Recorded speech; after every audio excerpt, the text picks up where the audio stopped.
welcome to our panel today, where we're going to be discussing social cohesion and the path to get us there. Is it going to be multiculturalism or assimilation?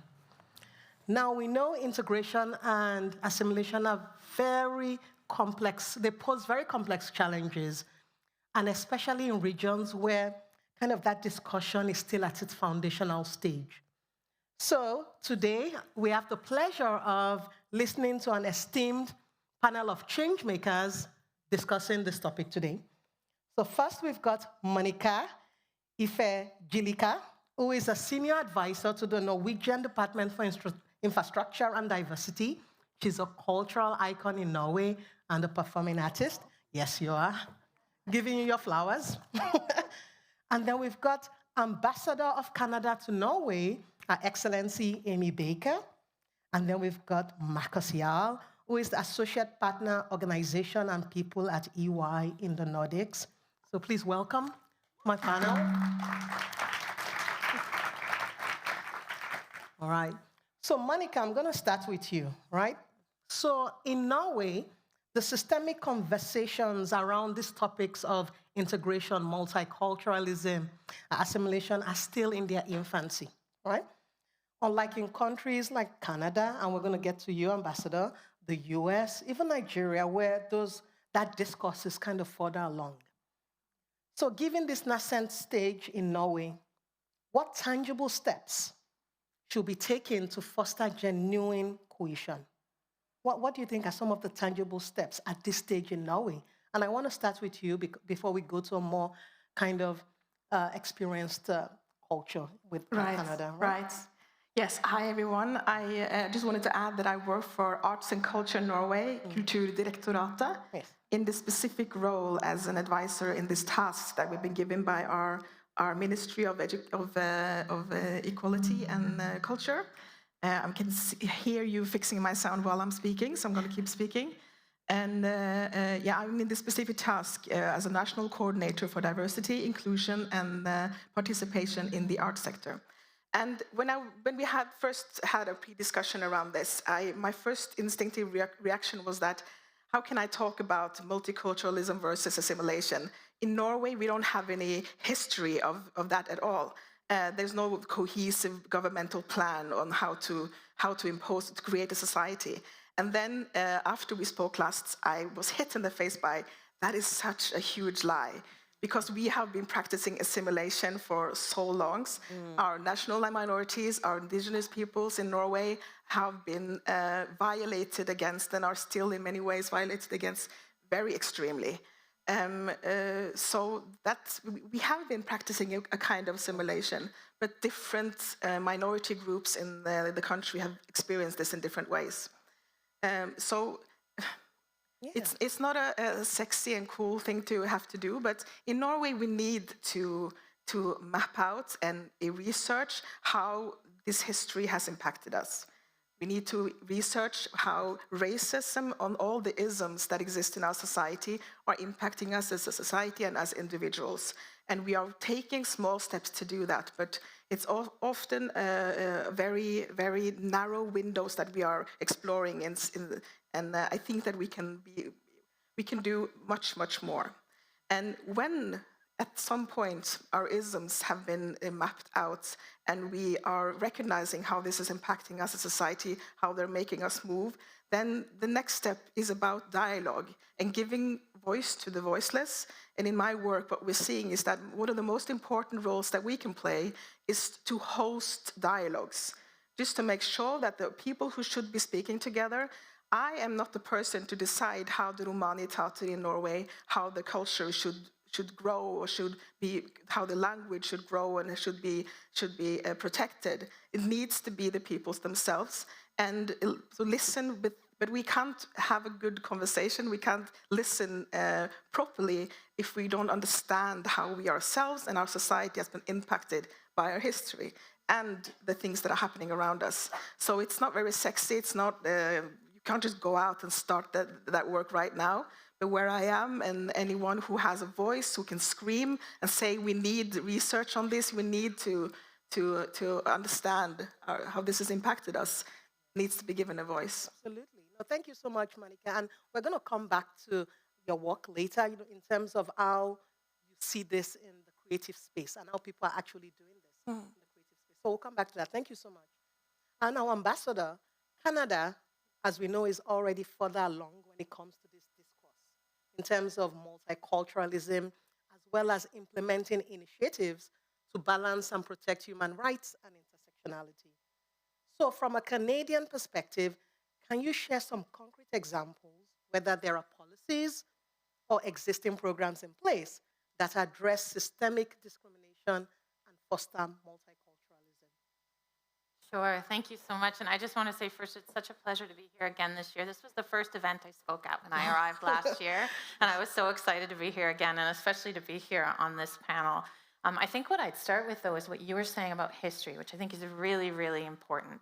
And for Canada, I mean, thank you for saying further along. I'm not sure we're further along, but it's certainly fundamental to our identity as Canadians. And that's for two reasons. I mean, one, other than our Indigenous peoples who have been there for millennia, we're a country of immigrants. We've all come from somewhere else and brought with us our ethnicity, our culture, our race, our language, all sorts of different things coming together. So that means that we need to figure out how to embrace our diversity to be an effective nation.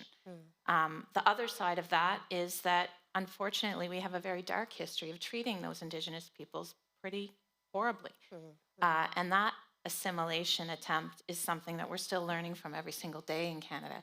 So those two things coming together mean that you could approach pretty much any Canadian in the street, and you'll very quickly get to a sense that the value of diversity, equity, and inclusion is a shared value in Canada, and that's extremely powerful. It's powerful, it's not enough. Yes. And so what I would say, in addition to the fact that most democracies have legal protections against discrimination for a lot of different groups and identities, we need more than that. And for me, there's four main things, and I won't go into detail because I know we don't have a lot of time, but the four for me would be political will, representation, tools, and data. Whether we're talking about a company, an organization, an NGO, a city, a country, political will has to be there. They have to talk the talk and walk the walk, both. And if you don't have that, it's very, very hard to have an inclusive and accepting society. Representation, just as an example, in Canada, 50% of our ambassadors are women. That happened in, I think, 2018. In 2015, we had a new government come in, and the political will was, no, we want 50% of the ambassadors to be women. We were hovering around 30%, which for Canada is kind of weird, and it's kind of weird that all that took was that, and a few years later we have 50%. So that's kind of evidence that the political will and the representation is important. We are not there yet. I'm very aware of my own privilege. I am a woman, so I counted towards that 50%, but there are a lot of other privileged identities that I have. We don't have enough people with disabilities in leadership internationally. We don't have enough racialized people. We don't have enough Indigenous people in those roles, and we're working towards that. Tools. Yes. I don't have time to talk about it, but Gender-Based Analysis Plus, GBA Plus, if you haven't heard of it, look it up. It's a tool that we use all across the Canadian government to try to identify the systemic barriers and discrimination that our own policies and programs create. It's a tool that's available to everybody, and it's not actually that difficult to use, and there's training for it. Last thing is data. We need the data so we know who's being left out.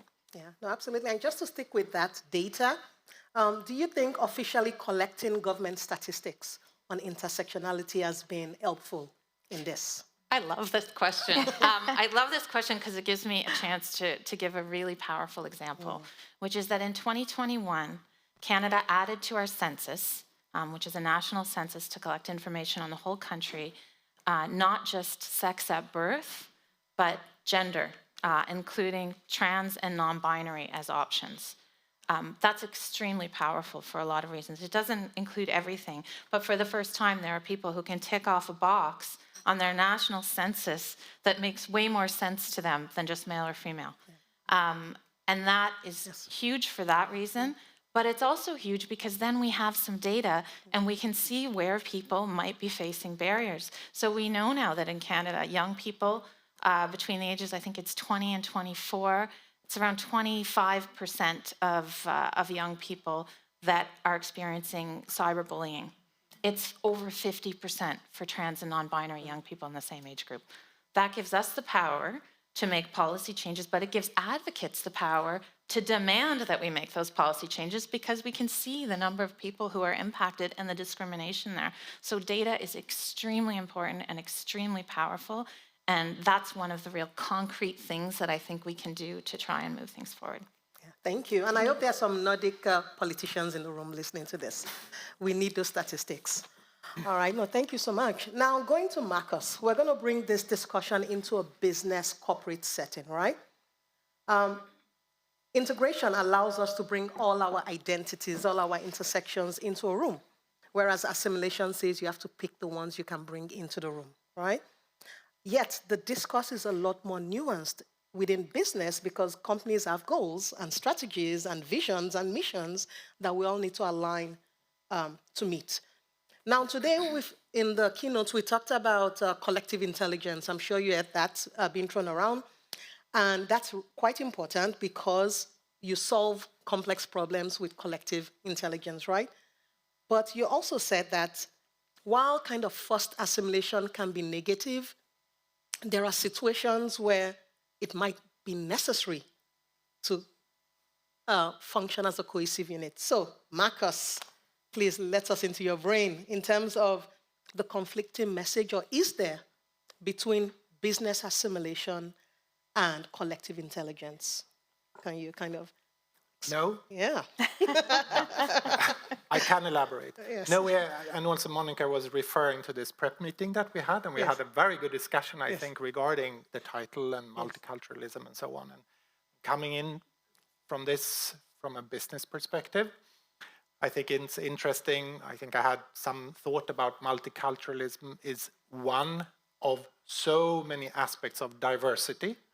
And from a business perspective, diversity is one of the key factors in order to create this collective intelligence. We do need all the different views and thoughts and viewpoints and all that, right? So I was maybe a little bit like this mosquito that Chisholm was referring to before. And then I also had some thoughts regarding assimilation as well, right? Because I felt that, okay, so forced assimilation, that's one thing. We discussed that in Canada. That was what happened with the indigenous people. That was forced assimilation. We don't want that.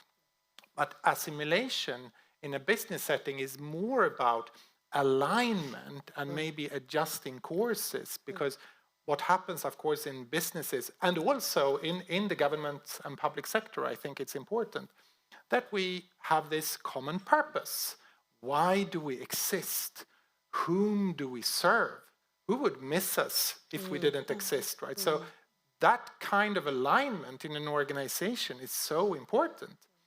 And then, of course, it would be so important also to get the different perspectives of these different people. So making sure that we are now catering for the needs that we're trying to serve as an organization or as a government or public sector organization. And then I also had some thoughts regarding the versus thing, the multicultural. I think, wasn't that one of the key messages here as well? It's the and thing, right? So it's always about that. And I think also as human beings, we are always struggling when we come into different settings. I think context is so important. We always struggle in the different contexts or new situations that we are finding ourselves in. And coming from the behavioral sciences, one of my favorite theories of all time is actually Marilyn Brewer's optimal distinctiveness theory, which is really this balance that we all are facing. How do I stand out and how can I fit in? And that navigation is going on all the time. That goes on all in this room as we speak, right? Absolutely. So just a few thoughts. So the short answer, no, there is no conflict. And I think it's even necessary to balance both the diversity, but then the alignment towards the goal. Absolutely.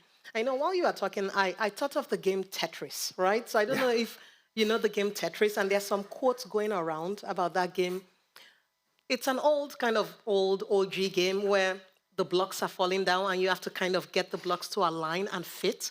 and then once they fit, they disappear.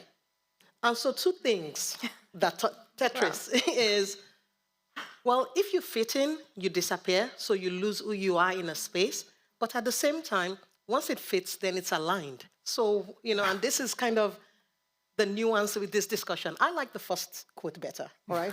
I'm never going to look at Tetris the same I way. know. Right, but it's like, think about it. Once you fit, because we do everything to fit in, but then you disappear as a person in terms of your intersectionality in that space.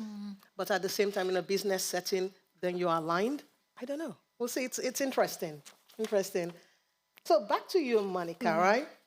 So on this path towards social cohesion, we often encounter kind of loaded language, surrounding multiculturalism and assimilation. Kind of like you said, it's not one or the other. Can't it be both in different contexts? And we also know it's an ever-evolving process because culture shifts, language and landscapes, they evolve and they shift, right?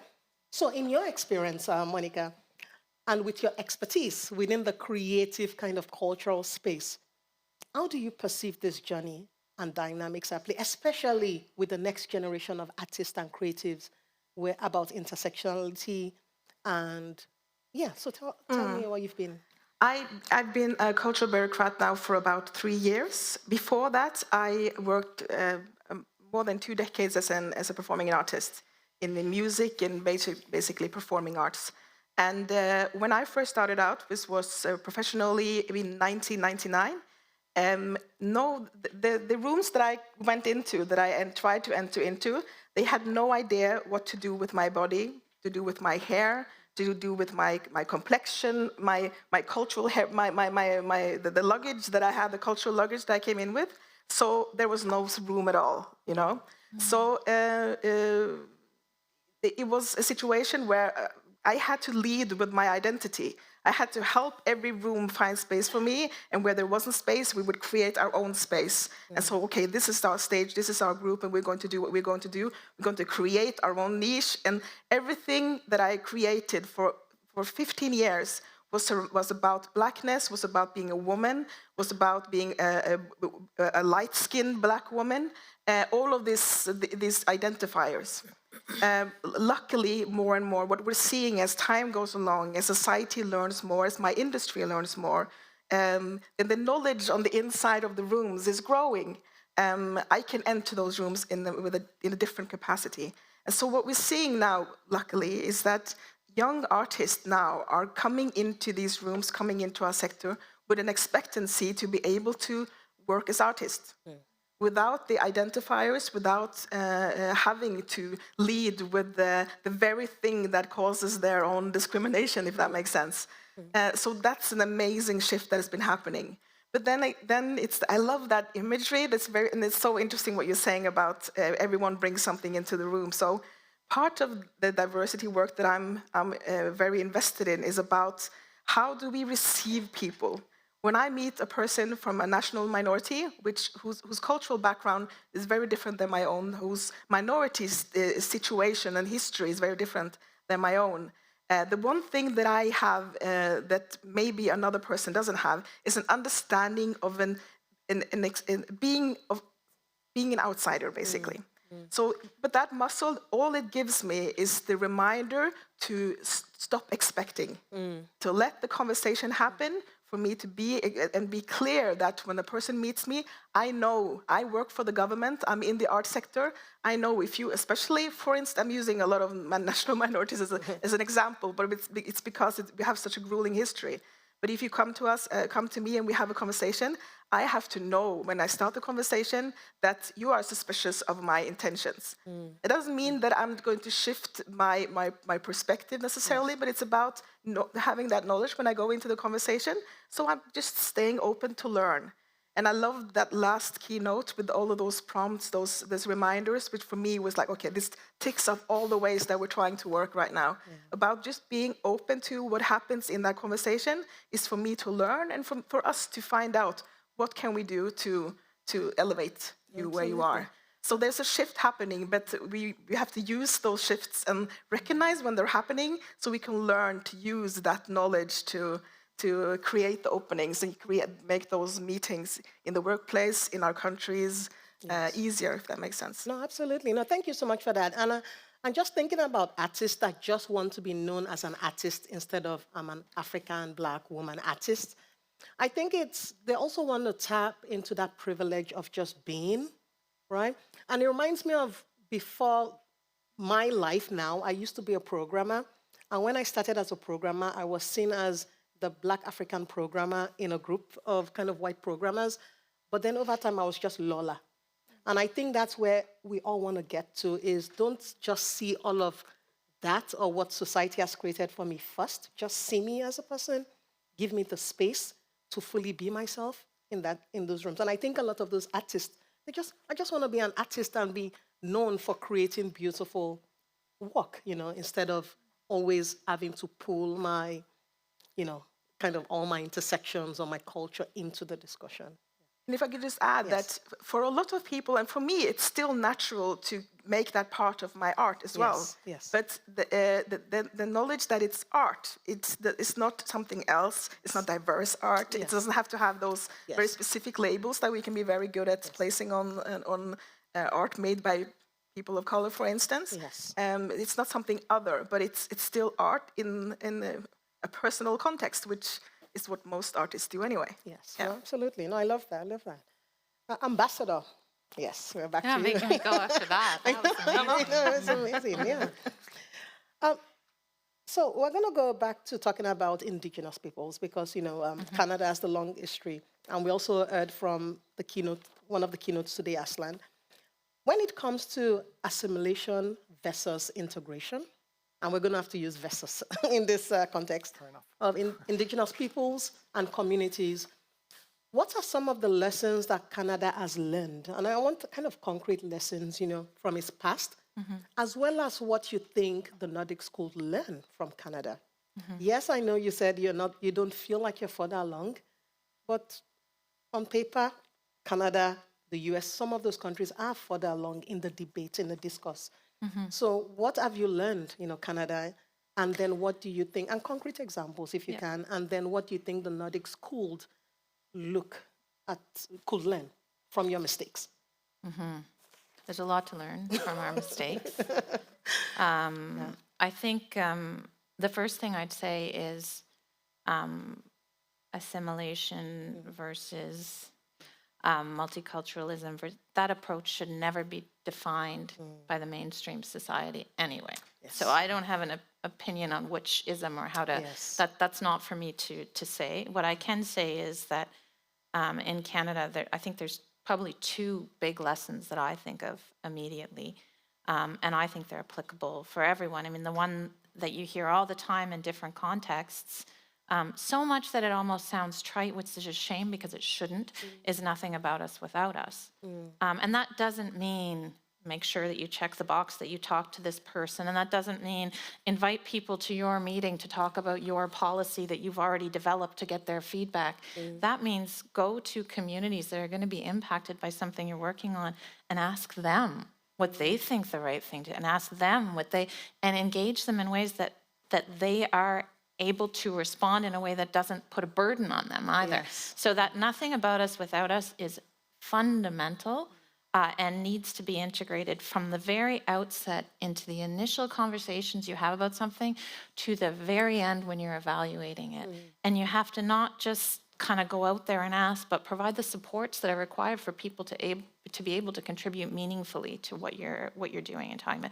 And recognize when you can hand over that whole thing and not be patriarchal about it, that you're the one who's managing it and controlling it. I think that's something that we've learned a lot in Canada. And the corollary of that is it's not the responsibility of those who have been wronged to tell you how they've been wronged and how you can fix it for them. It's not their job. It's your job to learn, to listen, and to do your best to figure it out together with them and empower people, but not to put the burden on them, because they're already carrying a huge burden because of what we've done.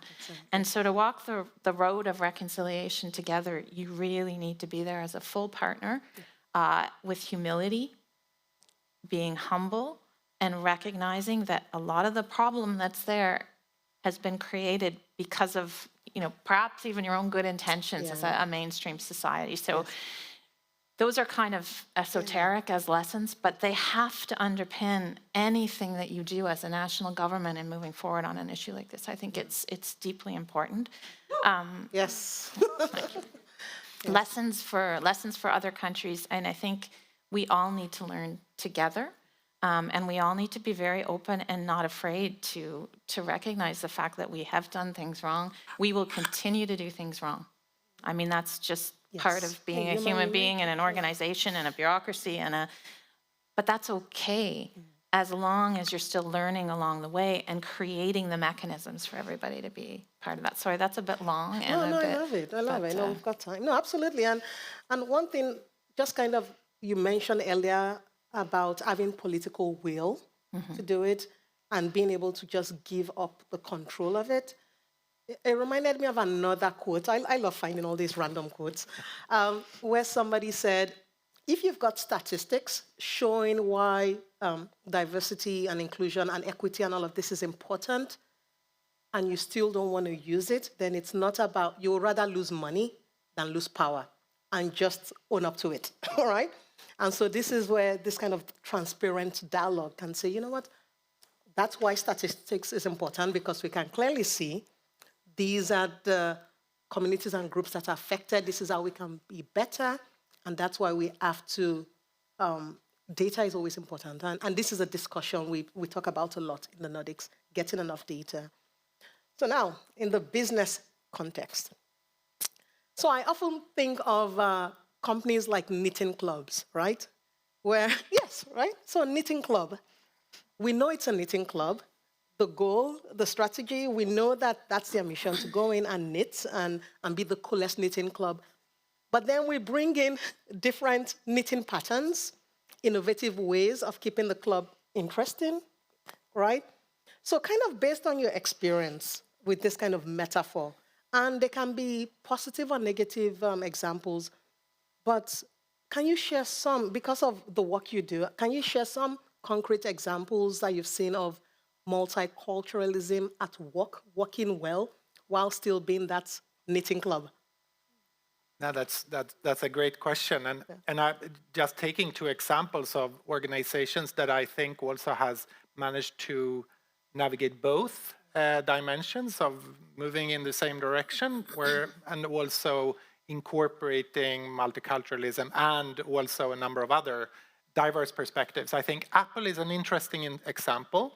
So of course, Steve Jobs has long been hailed as this fantastic leader, right? But actually, it was the people around him who actually convinced him to, this phone without buttons is actually a pretty good idea. This is not Steve Jobs' idea. I think, so he was actually open enough to let people in on that idea, and that actually created such a difference. So I think that's a good example, because he was very strong and, he was very much doing forced assimilation. Yeah. Very much so. But he opened up, and that I think is a good example. And then there are a number of examples who weren't as good to sort of assimilate to what happened in society. Kodak. Yes. Yeah. Missed the train, right? So it doesn't exist anymore. So I think there are always these challenges for organizations, and especially in business. How do we stay relevant? And once again, it is about, how do we bring in these diverse perspectives and make sure that we move in that direction to serve a purpose. Absolutely. I know when you mentioned kind of Apple, it reminded me of Microsoft and Teams today. If you had the keynote where she said that the blurry background in Teams, the idea came from one of the team members who was deaf and needed to read the lips in the meetings. Why don't we know this story? Why am I hearing about this for the first time? Exactly. And there is actually additions to that as well, because there were also people sitting at home feeling a little bit ashamed of what it looked like in the background. Yes. So that's also an addition to that story. Yeah, no, absolutely. But that's a great story that you can show, that this is how we are really truly including the voices, not just of our employees, our talent, but really being a lot more diverse and bringing that into our products. I think that's, maybe I'm the first one just hearing it here. I don't know. Did anybody hear it for the first time here? Yeah. Right? That is an incredible business story that they can use in their storytelling about inclusion and intersectionality and multiculturalism, right? So just one kind of final thoughts, that you'd like to share. Is there anything you'd like to share kind of as we start closing? Me? Yeah, we'll go around everybody. There's so many things that I'm learning, but I think what I would say is that every single one of us in this room has a certain amount of privilege.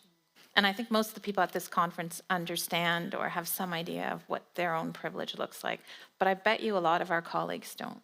And perhaps that's a starting point for a conversation about some of these things. Is what is it that has helped me to get to this place that I'm in? And the more people can reflect upon that, whoever they are and wherever they are, the more kind of you understand all of the advantages and doors that you had opening. Maybe someone else had way more doors open, but every single one of us in this room had at least one. Yes. And so kind of recognizing that and then seeing the world in a bit of a different way is maybe something useful that we can bring back to our own lives and just, absolutely. And just even to talk about recognizing your privilege, it's not being ashamed of your privilege either. Mm-hmm. And I think that's where sometimes the discourse tends to die out, is make people feel like, I can't be ashamed for the privilege I have, but how can I at least use it to make... You're absolutely right. And I think that's where we want to kind of move away. Like, it's okay, we know these are some of our privileges, and it's okay to embrace them, but then what? Yep. And one of the quotes I found online, because I love quotes. Are you Nigerian? I know, right? Because we speak in metaphors. Yeah. And speaking of Nigeria, like we love metaphors and similes and all of that. We always say things like, if that person isn't smart, or no, we don't say that. We say, wisdom is chasing him, but it's faster. Or things like that. Or I don't care about competition. No, the sky is big enough for all birds to fly. Things like that. We speak like that. But I like the first one. No, we do. But one of the quotes I found is, when we talk about equity and equality, it sometimes feels like oppression to the privileged. And I don't know if you've heard of that. And we don't want it to feel that way, right? Because it's not a... So, and it's not my own quote, but it says that equity and equality feels like oppression to the privileged, right? And it's not a taking away of something, right? But rather it can open up opportunities, learning, creating richer experiences and societies. So now to you, Monica, any kind of last thoughts that have been floating around that you'd like to share? I think one thing that's important, and I find important in my work, and I think is important for us to do as individuals, is to go into a dialogue believing that the other person wants the best for our community or for our workplace. Yes. If we can just believe that that's true, and that what's true for them is true for them. That doesn't mean it has to be true forever. And you can help influence that with information and with friendship and sometimes with discussions and harsh discussions. But I think that sometimes we don't believe that that's true. We believe that you are an enemy because we want to be my enemy. They will never bridge those gaps. Yes. So especially when it comes to this work, most often we'll have discussion with people who are in the same workplace, in the same family. We have to believe that they think their worldview is the right way to think, that things are connected. And this is what makes sense to me. And I don't understand you. That's why I'm resisting. So... A bridging understanding is about believing that what's true for the other person is true. Yeah. No, absolutely. And just to kind of piggyback on that, as a travel writer, one thing I find as I spend a lot of time with different cultures is we all share the same base wants. We all want to be seen, listened to, and acknowledged for who we already are, regardless of who you're sitting across. So once you go in with just that base, you're going to start opening up and being vulnerable with each other. Any kind of final thoughts on? Yeah. Yes. I think curiosity, is and curiosity in your next of kin, right? Yes. So when we meet each other, challenge our biases. Maybe we might be very quick at maybe thinking, oh, okay, here comes this middle-aged white male, right? So it's very easy. But just adding, so what do you know about, do you know that he's a father, that he's Yes. actually a widower? Do you know that he's a behavioral scientist? Do you know that he's a football nut? And once we start adding these different social identities that we have, most likely we will find that we have so many more things in common that actually separates us. Beautiful, beautiful. On that note, I just want to thank our esteemed panelists and just thank you so much. Yes. And I just want to share some quick parting words with you, right? So no culture or society has ever remained static from the beginning of time. We know this. I view multiculturalism as an evolution of our cultures where we gain something instead of losing strength while slowly filtering out the parts that no longer serve our natural progression, right? It's about creating supercultures that take the best from all of our intersections to create richer, more creative, and more innovative societies. So thank you. Thank you. Good.